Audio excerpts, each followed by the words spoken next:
درہ رضی اللہ آپ صلی اللہ علیہ وسلم کے چچا ابو لہب کی بیٹی تھی، درہ رضی اللہ، اور مدینہ ہجرت کرنے سے پہلے ہی وہ مکہ میں مسلمان ہو گئی تھی، اور کچھ دنوں کے بعد ان کے شوہر بھی مسلمان ہو گئے تھے۔ پھر ایک دن دونوں میاں بیوی مکہ سے ہجرت کر کے مدینہ منورہ آ گئے۔ جب مدینہ منورہ آ گئے دونوں میاں بیوی، تو مدینہ کی عورتیں، ایسے نہیں ہوتا اکثر لوگ طعنہ کے طور پر کچھ نہ کچھ کہتے ہیں، تو اس ٹائم مدینہ کی عورتیں درہ رضی اللہ سے یہ کہتی تھی کہ آپ لوگوں کا، یعنی کہ تم دونوں کا یہاں آنا کوئی خاص فائدہ نہیں ہوگا، کوئی خاص فائدہ نہیں ہوگا، کیونکہ آپ کے والد ابو لہب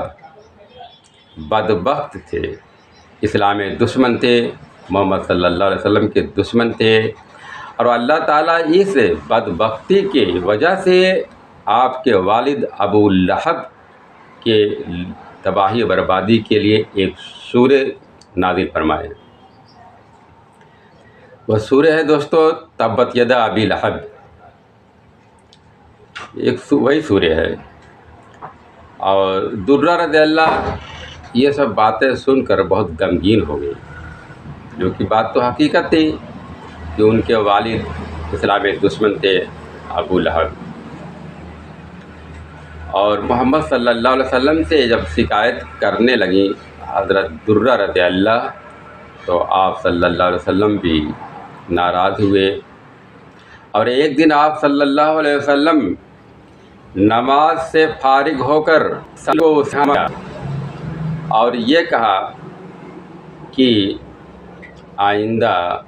کوئی میرے اہل خاندان کو برا بھلا نہ کہے، اور درہ رضی اللہ سے محمد صلی اللہ علیہ وسلم کہنے لگے کہ تم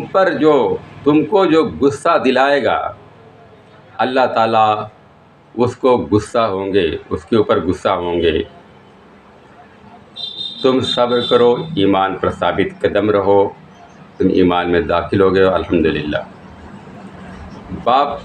جو تھا لیکن درہ رضی اللہ محمد صلی اللہ علیہ وسلم یعنی اپنے چچا زاد بھائی کی محبت میں، اللہ کی رسول صلی اللہ علیہ وسلم کے محبت میں ایمان لے آئے، اور جب محمد صلی اللہ علیہ وسلم سبھی لوگوں کو آگاہ کیا کہ میرے اہل خاندان کو برا بھلا مت کہو،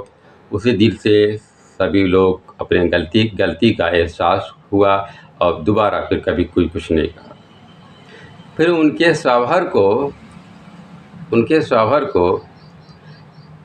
اللہ کے رسول صلی اللہ علیہ وسلم نے جدہ شہر کا گورنر بنا دیا، جدہ شہر کا گورنر بنا دیا، یعنی کہ درہ رضی اللہ شوہر کو گورنر بنا دیا، اور خوب آرام سے وہاں پر رہنے لگے۔ اور عمر بن خطاب رضی اللہ کی خلافت کے دور میں 20 ہجری میں درہ رضی اللہ کا انتقال ہو گیا۔ دوستو یہ دین کی تعلیم ہم لوگوں کے